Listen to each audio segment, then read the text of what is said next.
Welcome back to Gruber Motor Company and the Gruber Morning Show. I'm Pete Gruber. And I'm Zane Courtney. And we're here to entertain you this morning on anything alternative energy and EV related. The background picture that we have up here today. Gorgeous, look at that. Yeah, no, it's another one from the Tapatio Cliffs. It's the one around my neighborhood. Yeah. Remember I was telling a story about Bobby Gosnell and how he got the city to sell him this choice piece of property on top of a mini mountain range, and he put a resort up there, which today is actually the Hilton Resort. Yeah, so that's one of the pictures from up there. We'll continue to post interesting shots that I've taken over the years for you guys, for your entertainment. And it looks like we're already getting some questions here. There's a TikTok question. There's a guy named Nico Lurks. I sell electric cars for a living in Finland, and in here we sell a lot of Polestars and Skoda and Yaks. Yep, checks out. That would make sense, yes. Yeah. Yep, Good local economy. Very cool. That's awesome. I wonder if you're through a dealership or private. Because that's a whole new thing. I mean, with Ford going away from dealers or giving them some kind of new deal, that's a big thing. So I'd be curious to know, Nico, what, or Nico, there you are on TikTok. Yeah, how you're able to be in the industry. Good stuff. You know, whole new cottage industry selling electric cars. Yeah. Oh yeah. About it, yeah. Similar to ICE cars, but as Elon predicted, he would not go through dealers because he felt that the training just wasn't there, and that people are going to sell what they're comfortable with. So, Nico, it's commendable that you're focusing on electric cars. That's definitely the future. One of your neighboring countries, Norway, my God, they have a lot of electric cars there. They're doing a great job with it as well. Yeah, Kyle Connor from Out of Spec has been up there testing some Neo EVs and things like that. It's amazing to me that they have such an explosive market up there, because in my mind still, and this is still a preconception I have, which might tie into one of the articles we're going to talk about, is that cold weather places just aren't great for EVs. Yeah. But Norway kind of seems to prove that that's not the case. Well, or they're living with it, you know. Or they're living with it, that's true. You're anticipating. You're not going to see, 100% range because you're running that heater and the battery's warming itself, but it's still much better than an ICE vehicle spewing hydrocarbons. Yeah, right. Okay, real quick before we Sure. dive in here. Pete, welcome back. You doing all right? I'm doing good, yeah. For those of you that were curious why I was out for 2 sessions, I had an operation. It was a hernia operation, nothing major, but I've never had an operation before other than tonsils, which I kind of consider to be dental surgery. You know, it's not real surgery, I thought.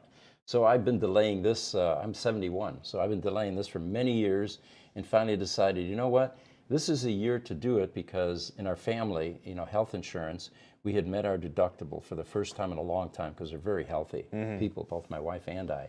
So I thought this is the time to get any procedures done. So sure enough, I started the process, and had some heebie-jeebies about how are they going to do this, am I going to be able to walk, all of that. But I'm telling you, it was almost seamless. I was up and around the next day, and came to work the following day. So I'm here, I'm back, and much better. We're glad you're back. Heck yeah. All right, it looks like we've got another TikTok question. It was from Nico. He's responding. So Teslas are not so reliable in the winter. People have noticed that older companies are something. But yeah, I've heard that it's somewhere around even a 25% range difference between summer and winter. Yeah. And that's true across multiple kinds of EVs. And there's a lot of testing that's still being done about that. But yeah, it'd be curious to, as time goes on, to see what those stats look like. From M. Tobin on Instagram, have you been following the Electric Viking YouTube channel? In fact, I do. I do. I've actually mentioned them a couple of times on this show. He's phenomenal. Yeah, at getting he's deep into the weeds on a lot of this stuff. Definitely worth checking out. Yeah, there's so We'd love many. to get to talk to you. Electric Viking, we would love to get in touch with you. Absolutely, do some collaboration, and there's so many people that are emerging in this field, and they all have an interesting story to tell. They all have an interesting background, and it just accelerates the whole transition to more sustainable energy transportation. So we're 100% behind you, Electric Viking. So, And for Chris on TikTok, great job. Thank you, Chris. I appreciate that. Yeah. Well, do we want to jump into kind of that one of that first articles that you'd Sure. mentioned? Let's cover some agenda items here. LG Chem, we talked about them before. LG is a large battery manufacturer out of Korea, actually. And we talked about this before, but they're building a large plant in Tennessee. And it's a $3 billion plant. To get our head around this, it used to be that $3 billion was just an incredibly unrelatable sum of money. Today, Twitter gets sold for $44 billion, Some of these companies are worth, hundreds of billions of dollars. It's just amazing what has happened to money, the value of money. Oh, yeah. Oh, yeah. But anyway, the plant is projected to be operational by 2027. It's going to make cathode parts for the lithium-ion batteries. And they plan to be able to service 1.2 million vehicles per year with this product. Now, 1.2 million isn't a whole lot in the overall scheme of things if you think about it, but this is electric vehicles, and there are many other companies making this type of product. So again, it's in the United States. It's going to be close to the manufacturing plants that are creating EVs, and they are citing ease of transporting raw materials and finished product as one of the reasons that they've located in Tennessee. So we're looking forward to them joining us here in the U.S. and building batteries. Or parts for batteries. By the way, what is a cathode? What is an anode? There are two different parts in a battery. The cathode is the rod that goes through the center of the battery, and it's the positive terminal. And in a battery, you have a transfer of electrons from the anode, which is the shell or the case, or the negative portion of the battery, to the anode, or to the cathode, sorry. And so anyway, that's what they're going to be building in this plant, apparently, is a bunch of cathodes. And it's an alloy. It's a combination of cobalt, and there's some aluminum in there. But apparently, we're going to need so much of this that we need a $3 billion plant on 420 acres in Tennessee. Good for jobs in the United States. It's good for the environment because we're creating the products necessary to transition. Yeah. Also, with battery production, it's so interesting that they're specializing specifically in, you said cathodes, right? Mm-hmm. And it's funny because we already have a superconductor factory that's coming out here to Phoenix. So we're going to have, right, is it superconductors? Semiconductors. Yeah. So semiconductors are coming out here. Cathodes are going into Virginia. Mm-hmm. And so it's just kind of funny that so much of the industry, it's such a big industry that you need to part and parcel out individual components at a factory that scale. Mm-hmm. It's fun to watch. It's just fun to watch. It is. Yeah. Actually, Arizona has had previous attempts to make it a particular capital of a certain type of electronic production. In the 70s and 80s, there was a big push for semiconductor manufacturing here in the state of Arizona. Mm-hmm. Intel was one of the first ones that came in. Motorola had been doing it. S.G. Thompson came in. And it was cool watching it. Even Honeywell at that time was involved in some of that. There's a strong labor pool for them to tap into. So once they have an existing skill level in a state, it attracts more business. What I'm really excited about this go-around, though, is the EV production that is beginning to take roots in Arizona. I mean, what do we have? Solo, we've got Lucid, Rivian, we've got Atlas. Well, right. The other thing to remember too, Pete, is there's no natural disasters and there's no weather. People can work all the time here. Good point. Strong labor pool, much less expensive than Silicon Valley. For years ago, when Tesla was looking to build a gigafactory, Arizona was actually on the list. And you know why we think that Elon decided not to build that gigafactory here instead up in Nevada? It was because Arizona wouldn't let him sell his cars. Really? Yeah. Really? And you know, that's the legend anyway. Huh. And I could see that being the case because Elon's a no nonsense guy. Interesting. I didn't even know Arizona ever had some kind of embargo on. Oh, NADA is a powerful. Pretty much all states do. Yeah, there are many kidding. states that still have that type of restrictive legislation on the books. And, you know, it made sense. It was like unions. They made sense, you know, what, 50, 80 years ago or so when you had child labor. But this whole NADA thing, not allowing a car manufacturer to sell cars directly, is strictly designed to is limit strange. competition and protect car dealers. And it no longer has any merit. How many people enjoy going to a car dealership to buy a car? I don't hear any cheers here or any hands going up, right? We buy online. Yeah, You know, we're yeah. used to using Amazon. We're used to using eBay. We're used to using our online tools. And there's so much information in the information age that can be embedded into websites to help you make a informed decision. Probably much better than that new commission sales rep they just hired at that local dealership who's going to throw BS by you to get you to buy or to attempt to get you to buy a car. Yeah, and you know, I'm sure our friend in Finland can attest to that. That's selling EVs, I'm assuming third party, you know, just like a dealer does. And we were just talking about how Ford is making that transition as well. You know, with them and Lincoln both pulling out, you know, albeit not at the same time, but definitely faster than any other legacy automaker, making that transition to digital. And straight to consumer. It is hilarious how we've kind of come full circle on that. Because I had no idea about these EV embargoes, but now that you're saying it, it's like, isn't it funny that now we're kind of in the opposite position where now we have the ability to sell direct to consumer, get them the information that they need, and just let them buy on the spot. And there's a price to pay, like with this gigafactory going to a completely different state. You know, the infrastructure was here. In my opinion, there was more infrastructure here to support that kind of a plant than up in the you know, boonies of Nevada.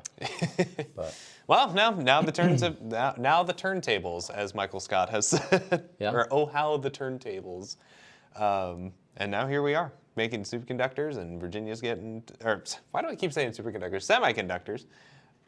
Virginia's getting cathodes. It's exciting.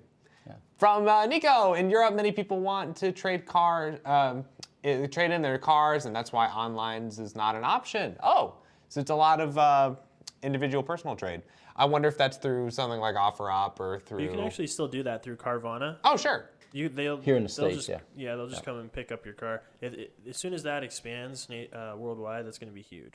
Although I haven't heard great things about Carvana as of late. They've kind of been going through the ringer with there's some certain. imploding taking place. Is Yeah. What the Yeah, but what scuttlebutt they're is. doing, their The business idea is model's great. Not successful. Yeah, their financials aren't great, or whatever struggles they're having. But what they're doing is the future of car sales for sure. Yeah, no, it's really cool. I still think Tesla is kind of the future of it, just because it's Yeah. you know straight to consumer, and so I think Ford. But yeah, I know Carvana for sure, Well, so is especially Carvana. with used Carvana, cars. you literally go on their website and they deliver a car to your house. Yeah, and you can also buy used cars, which is really cool. Used cars, and they'll pick up your trade-in and take it back when they drop off your new car. This is not sponsored by Carvana. I just want to point out this is not a sponsor segment. But no, it's funny because you have like specific technologies like that are up and coming, and you know we'll see what happens with them. What we're talking about here is exactly what happens when you have a high level of disruption taking place. Yes. There's some collateral damage that results from that, but it wakes us up to there's a paradigm shift that occurs.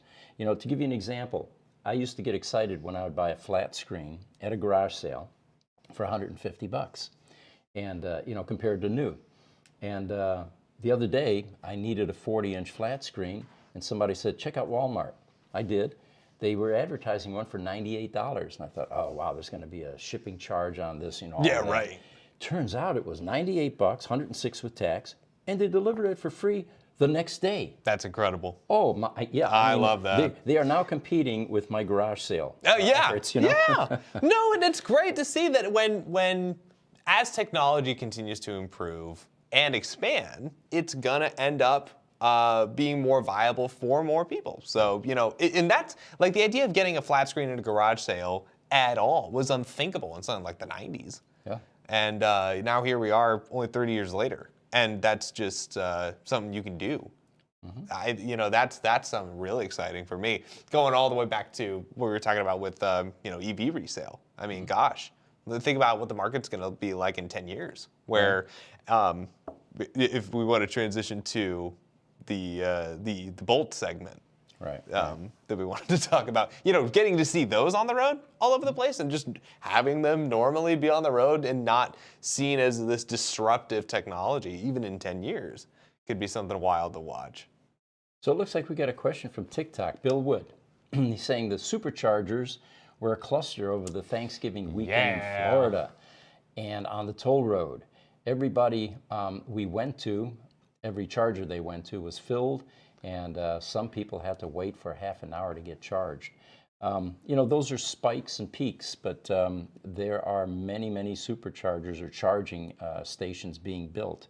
And again, it's part of the disruption that we're in. We're going to have hiccups like this. I was thinking about this, and I think about this a lot with the invention of the gas car overtaking horse and buggy. Think about how disruptive that was to create a gas pipeline to create the infrastructure that we have now. And the fact that EVs, it's only been a few years, relatively. What, maybe 10 years, 10, maybe 20. And we're seeing something of a, not necessarily comparable, but certainly viable charging network. And I get that there are still a lot of dead zones. Rich Rebuilds just put out a video where he passed a dead zone going from New Jersey to North Carolina. The infrastructure is certainly not perfect right now. It's very young. It's very infantile. Fragile. Very fragile. And so, it's not a surprise to hear about, Tesla. It's not a new phenomenon to hear Tesla superchargers getting filled up, just because, it's a big need, and the way that they're designed at the same time is also difficult, because if some person's on it means your charging speed's going to go down. You don't have that problem with gas. So as that technology continues to develop, we're going to see improvements there. But it's just, we hear you, man. We hear you. So, those of you that have been watching our podcast for a while, we have a little prop car here. Ooh, yes, we do. This is the Tesla second generation Roadster. And it actually went on a trip last weekend. We have its box that we bought it in, and packed it up, and it went to the Peterson Auto Museum in anticipation of meeting some of the Tesla dignitaries there and trying to get it autographed. And guess whose autograph we have on the hood of this new Tesla second generation Roadster? Franz von Holzhausen happened to attend, and one of the first things we did was carry the car up to him and said, Franz, would you be so kind as to autograph our new Roadster? Which, by the way, he designed. He was also the lead designer on the Model S project. Wasn't there for the first generation Roadster. That was more Lotus. It was a Lotus Elise, basically. But since then, Franz has definitely been he and his team have been the key designers on anything that's coming out of Tesla, including the Cybertruck, by the way. So we now have a Franz signature on that hood, and we're just hoping and praying that the cleaning people don't come and decide there's a smudge there and wipe off our autograph. Hopefully, maybe they watch the show. Yeah. We hope they watch the show. So you can see, we love Franz. And then TikTok, we get these questions a lot. We love entertaining them. Wolverine_5.0. He says, is it bright inside? What's with the sunglasses? Yes, it is. You have no idea how many lumens are hitting us right here. That is true. And the only way that we can talk to you without squinting is by wearing sunglasses. Of course, we have a lot of fun with this sunglass issue. There are other answers to that too, and I'll give you some of the more famous ones that we've received so far. Thanks, we got to show TikTok. Yeah. TikTok, yes, there you go. Some of the more famous responses that we've gotten is, are you guys hungover? And that could have been a possibility, right? Especially with the holidays. But the final one is, we will eventually release a video, and just stay tuned. And one of these days, the real reason behind sunglasses will be revealed, but we're not going to let it go easily. We're going to build up some momentum here with it. Keep it exciting. Keep it spicy. I saw a comment from Nico. I love getting to talk to Nico. Thank you so much for joining us today, Nico. So he had mentioned that Teslas don't do well in winter, particularly in part because of their design. Their door handles make it hard when it ices over. Can we go back up to that comment real quick? Yeah, which one? It was Nico's comment from just a bit ago. Yeah, here we go. So the windows don't have frames and the door handles aren't designed for real winters. And he owns one himself, but he'll probably buy an EQE for the next car. And that's something to keep in count of, is that, is as cool and sleek as the design is, sometimes it's not necessarily for certain avenues. There was another question, guys, that I'd like to entertain. It got pushed down a little bit there. It was just under Bill Wood's comment there. If we can bring that one back up. Here we go. It's from YouTube. Luis Oliveira from Portugal. Thank you, Portugal. He says, hey guys, great to see you're back. Some guy on social media was yapping the intervention that you do on Tesla batteries is only a temporary fix, and eventually the battery will give problems later. How do we respond to that? I don't know. How do we respond? Well, I've done that response once before, and it was an online magazine that came to us with the same question. And I said, well, they're having problems, but we've solved that problem, and they haven't. It's that simple an answer. Obviously, we would not be doing this type of work if it wasn't a long-term, and we certainly wouldn't have satisfied customers if that was the case. But it can be done. Batteries can be repaired, and we do it day after day after day. There we go. What's the fire hazard with these batteries? This is a TikTok question from Sumding Wong. The fire hazard with lithium-ion batteries, there are numerous issues. If you overcharge them, take them outside the safe charging methods in the car, you end up with the potential for creating thermal runaway, as they call it, which is really a fire, right? The batteries get hot, it ignites the rest, and next thing you know, you've got a very difficult fire to put out. The most recent controversy surrounding lithium-ion battery fires was what happened with Hurricane Ian in Florida, where there was brackish salt water, conductive water, electrolyte basically, that eventually migrated into some batteries that were submerged, or cars that were submerged. And once you get a conductive element inside a large battery pack like that, you have created what's called a short. And a short means heat and a transfer of current, large amounts of current, which creates heat. So yes, lithium-ion batteries have a propensity to ignite, and once they are burning, they're very difficult to put out. The good news, though, is we're not going to have to live with this technology the rest of our lives. There are new technologies emerging, and eventually the fire risk will be reduced or completely eliminated. Good answer. Yeah, let's entertain this question, and then I'd love to get into one of these articles that you pulled up. So, Life for Tech on TikTok. Hi there, which electric car brand will potentially take over Tesla, in your opinion, if there is one? If I have an opinion to offer here, I can't imagine that anybody that has sprinted so far ahead is ever going to be able to be overtaken. There are some leads in life that are just insurmountable. And that particular one, Tesla was first. Let's put it in perspective. They hung in there at a point in time when everybody was saying this is not a viable market. Look at what GM did with the EV1. Yep. They openly admitted this is not a viable market. There is no market for electric vehicles. Let's crush them all and get rid of them.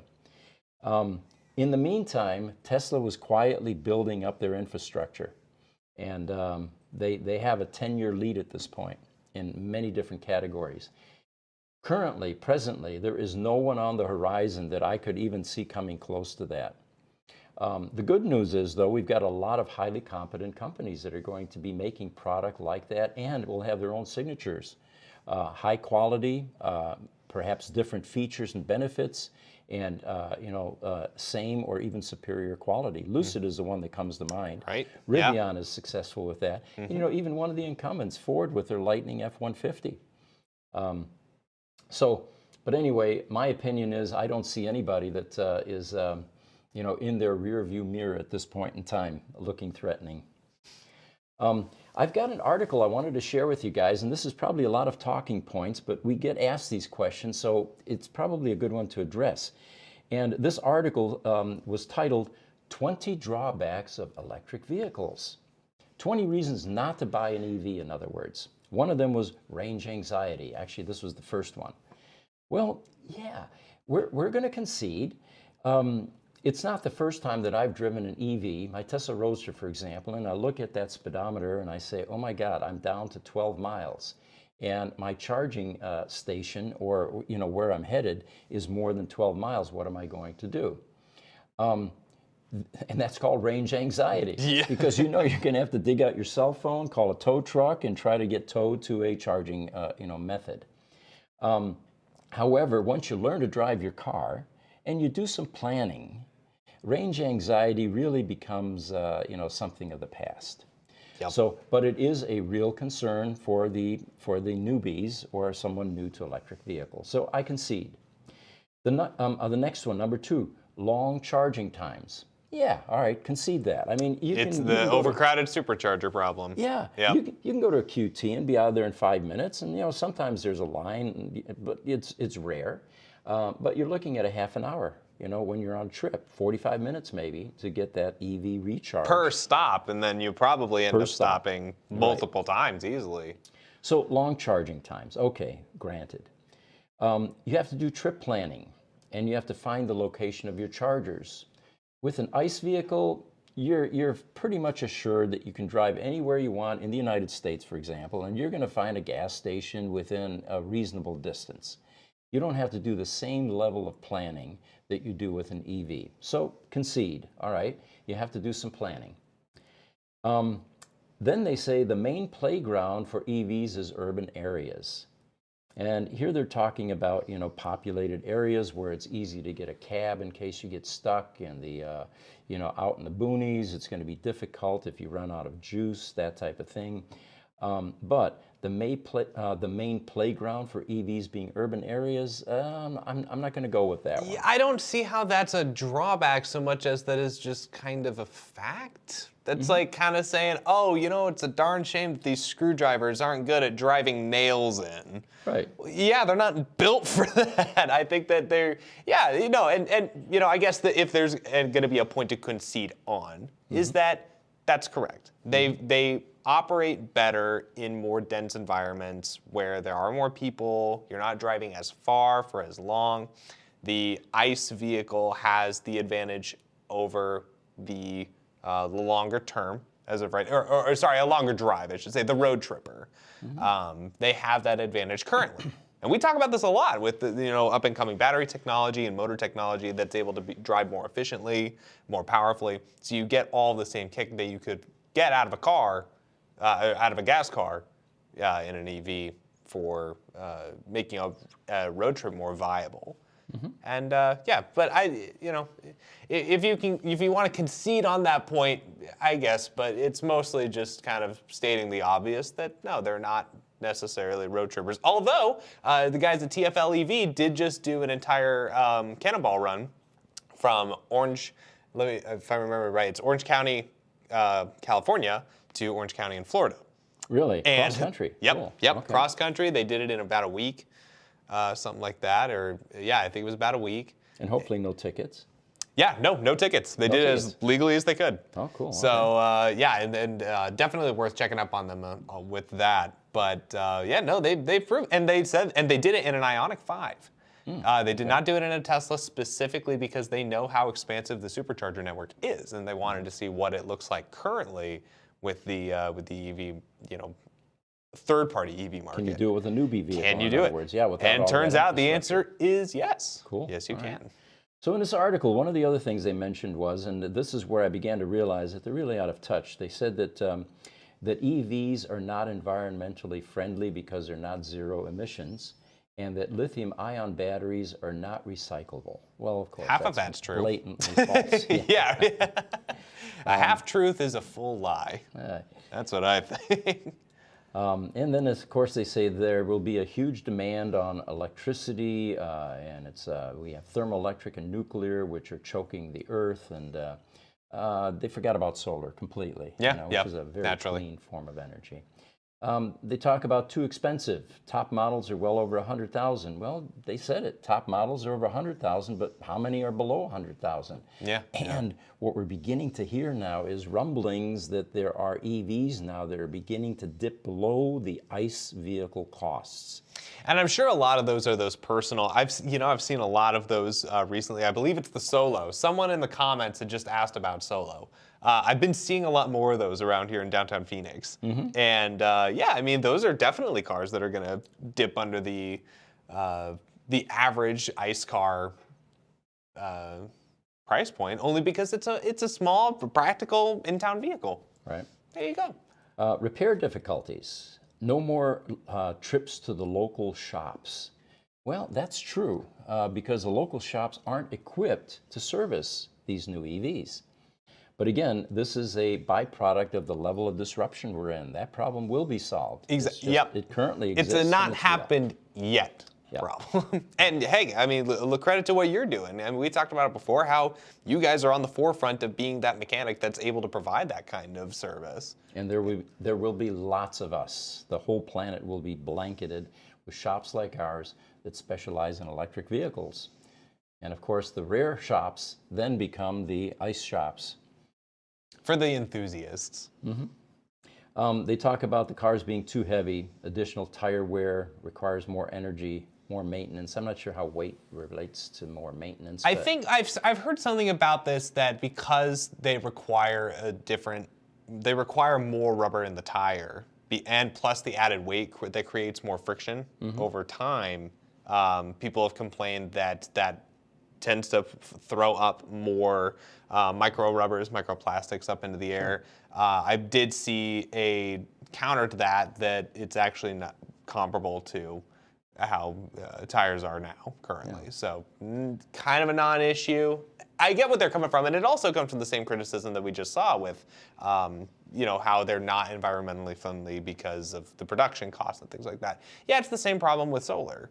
It is extremely energy dense to create solar panels, sure. But it's about investment. How much are you willing to put into something that's going to give you a better return in the long run? It's the same thing with nuclear, it's solar, it's all of those have a heavy carbon investment. But, overall, they tend to be doing pretty well. So we have a question that actually relates to what you were just saying. Here we go. From Allison Chen on Facebook. And he's saying, good morning, Pete. What do you think about Oh, there it Solo? is, yes. Do you believe it will stay in business? Well, two questions, all right? What do I think about Solo? I think the concept is spot on. I mean, it is just such a cool three-wheeler, single passenger. It's what transportation, I think, was meant to be. I see these people inside a gigantic F-650 diesel, spewing all kinds of hydrocarbons, able to pull stumps out of somebody's front yard, with one guy sitting in there.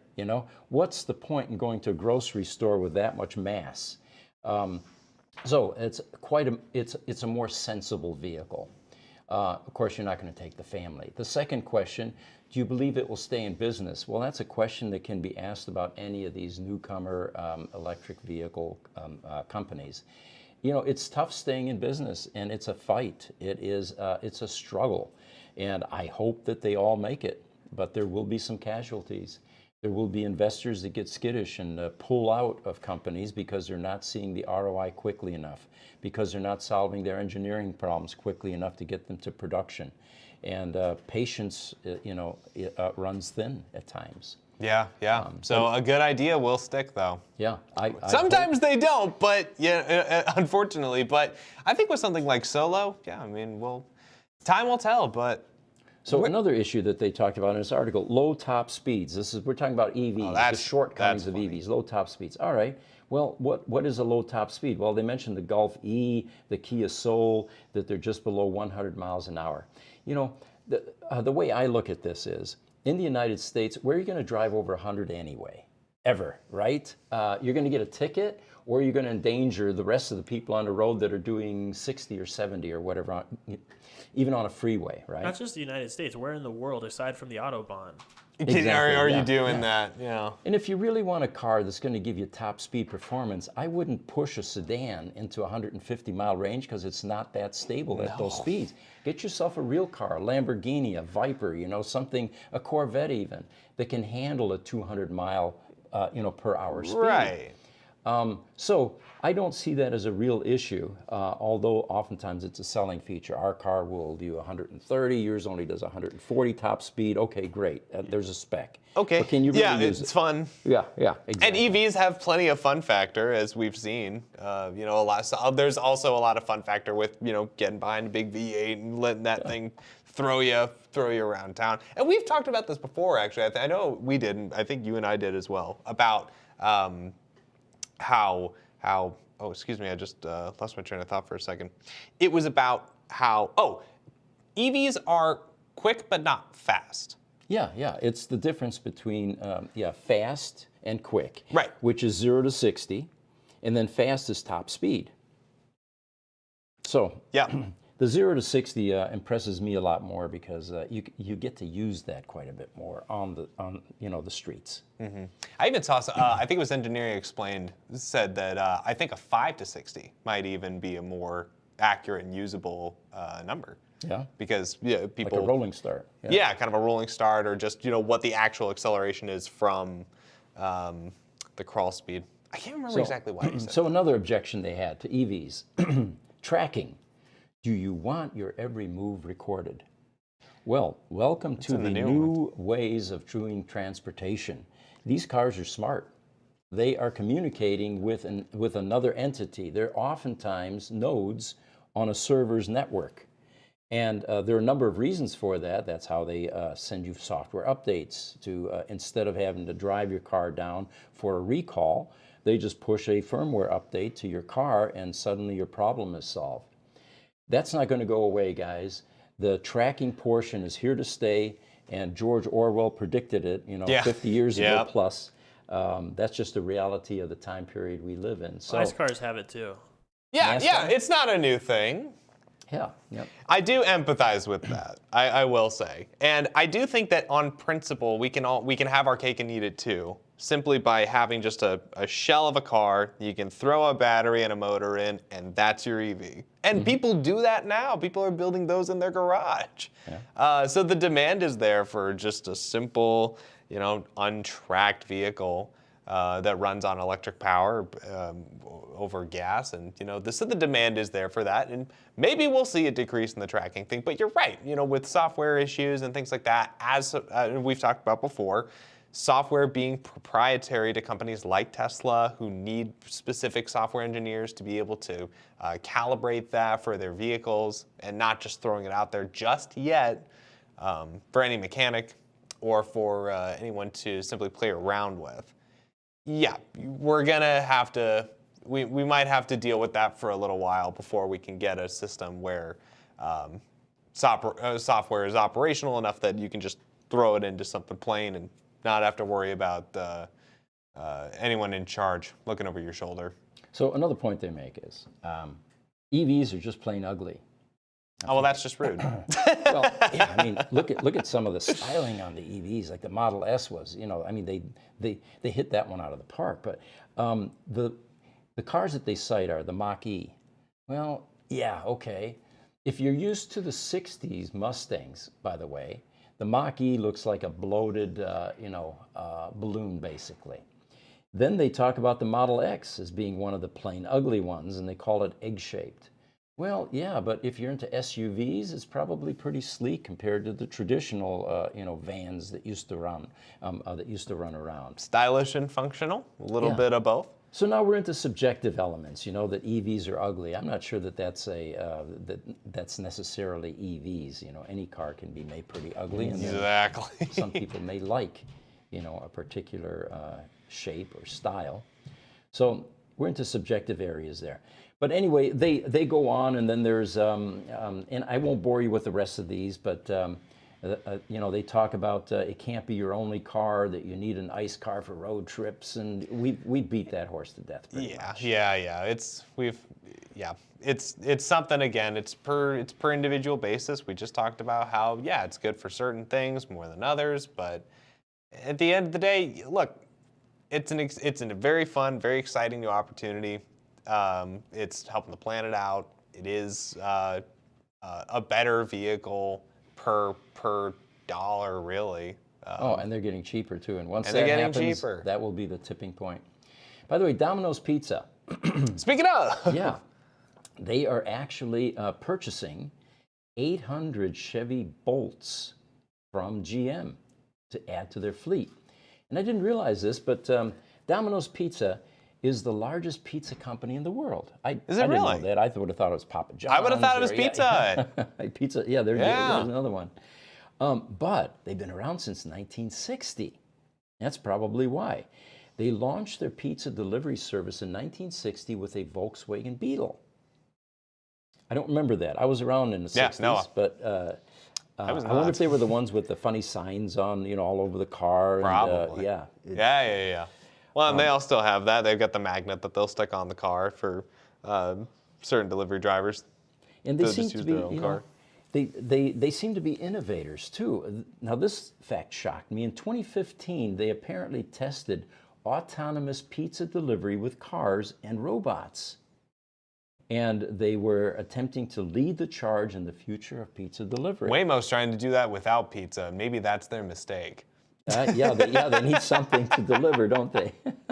I actually was just I work over in Tempe primarily, and I actually keep seeing those little tiny autonomous drones. Yeah. The ones with, like, I think it's 8 wheels or whatever they are. I can't remember the name of the company off the top of my head, but I keep seeing those all over the place. I think it's actually sponsored by Uber. And Uber Eats. Really? And Okay. it's this little drone that goes around, and you've probably seen them. It's a little pod, and it'll kind of roll its way around campus and make its little delivery route, and then go back. And Interesting. it's just it's a little R2D2 style droid.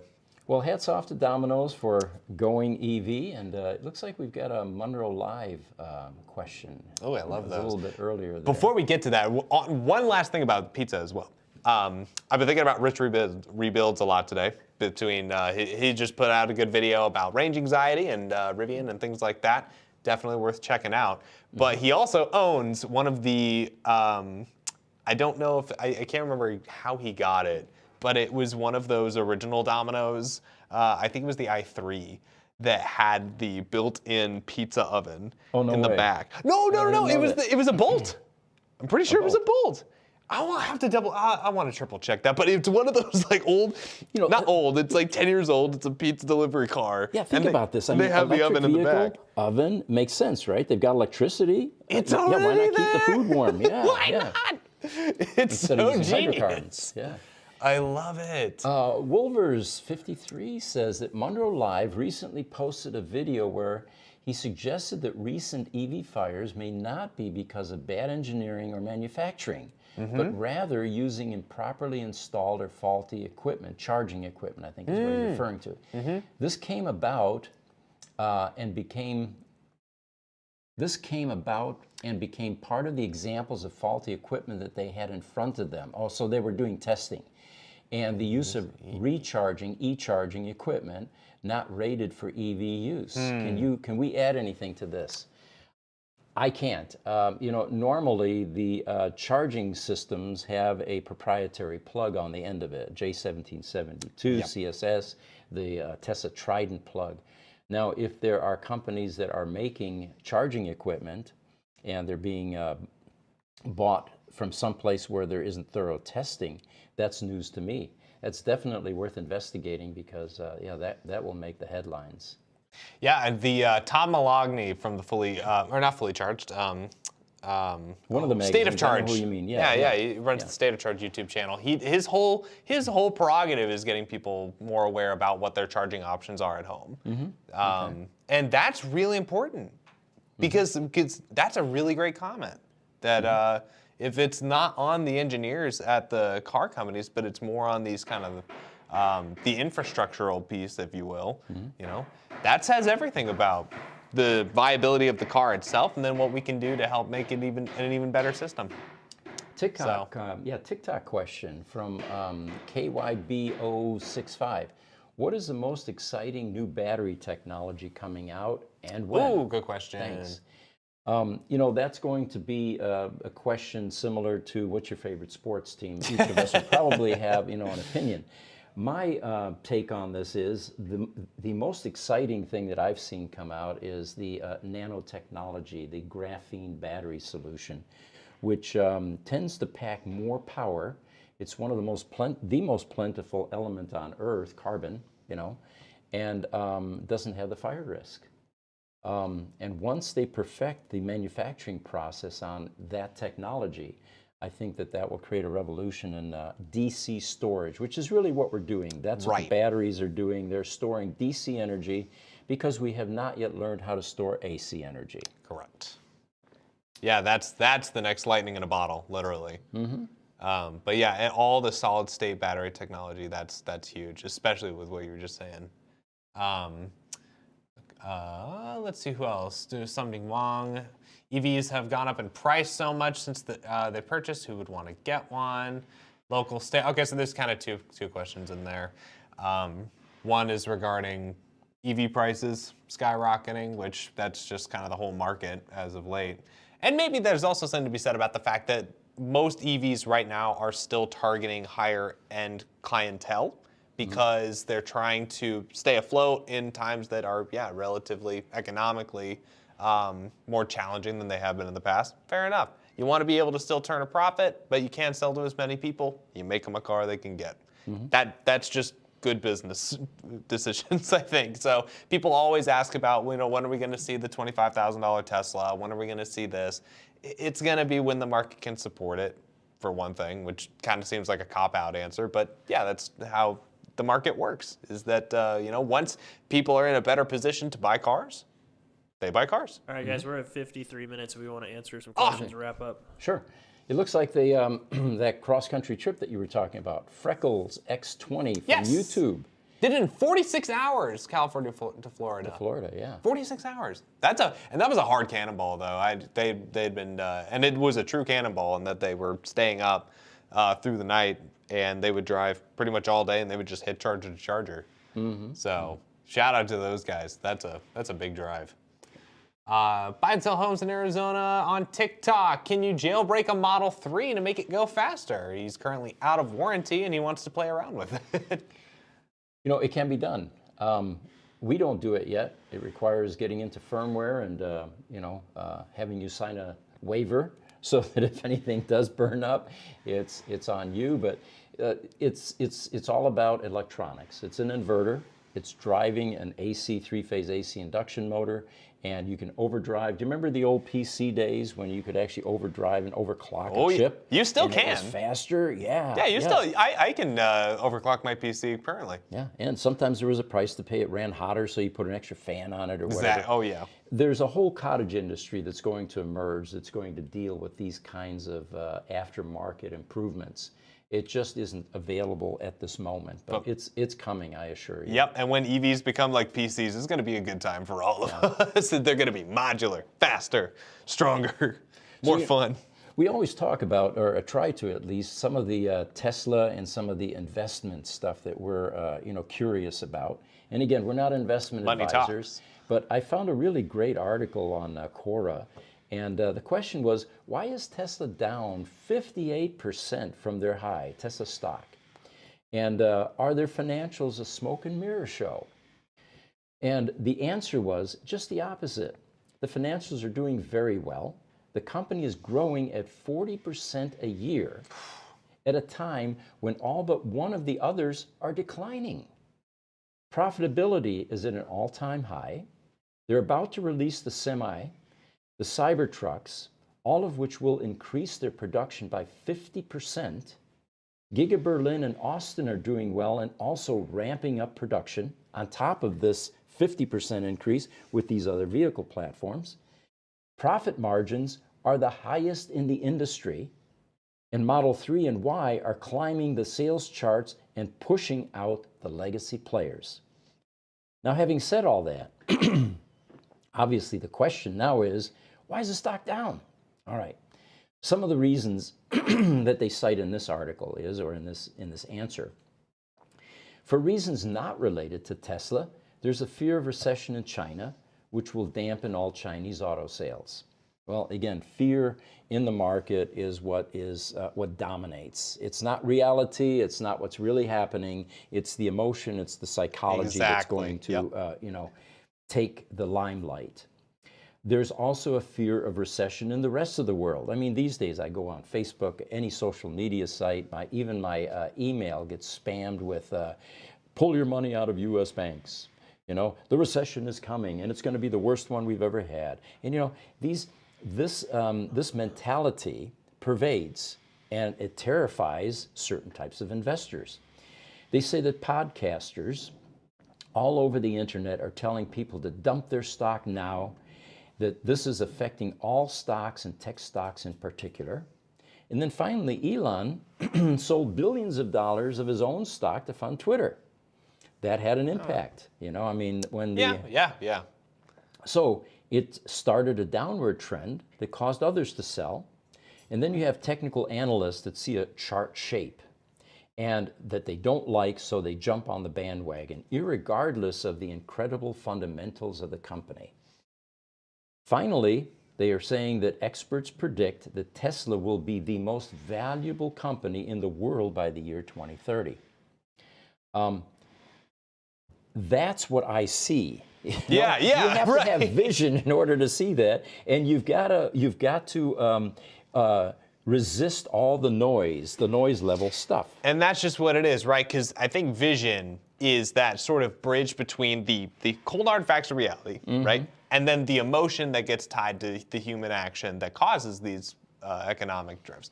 And so, I mean, the vision's still strong because on paper, everything checks out.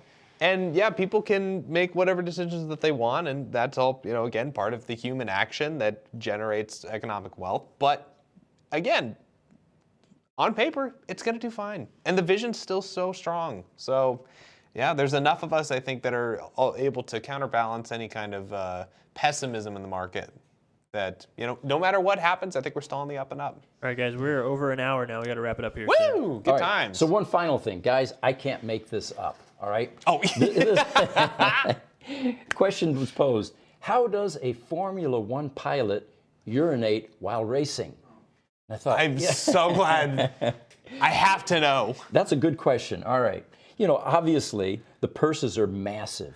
No one's going to allow that driver to park the race car while he goes to the potty, right? So there has to be some sort of a solution because these guys are in these cars sometimes for hours. It's all part of the game. Well, this was interesting. Historically, they used to just let loose in the car as there was no time to stop. This led to teams continuously losing good crew members who stated that they signed up to work on race cars, not clean up another man's urine. So by the 2000s, this led teams to develop a catheter system for their drivers. Oh. Suits now have a built-in catheter that the driver installs, and then the suit has a hookup to a reservoir in the car. Now it gets even more interesting. When the reservoir gets full, and that could be because of heavy drinking the night before, whatever, too much coffee in the morning. So the reservoir gets full. Now what happens? Well, there's a discharge system that sprays it onto the exhaust. We're talking about seriously hot exhaust, right? The heat of the exhaust instantly vaporizes the urine, and it's had little or no impact on the race, with only a few drivers mentioning an unpleasant smell from the car in front of them. I mean... I can't make this up, so guys, there it is. That one had us chuckling. And I love that only because it's now providing way too many ideas for the perfect road trip vehicle. Yep. Well, we appreciate all of your questions. It looks like there were some that we didn't get to. We will save those and we will cover those in the next podcast. As always, we really appreciate TikTok, Facebook, Instagram, YouTube, Twitter, LinkedIn, and I hope I'm not leaving any out this time. One day. No, we got 'em. Spotify. All right. That's my favorite question to ask. One day Spotify. But gosh, thank you all so much for joining. This has been such a fun show. Tuesdays at 8:30 Mountain Standard Time and Thursday 8:30 Mountain Standard Time. As always, keep an eye on our YouTube channel because we just released another really cool video about the Peterson Auto Museum. And there's some more in the works right now that will keep you updated and keep you entertained. Again, thank you for joining us. I'm Pete Gruber. And I'm Zane Courtney. We'll see you next Tuesday.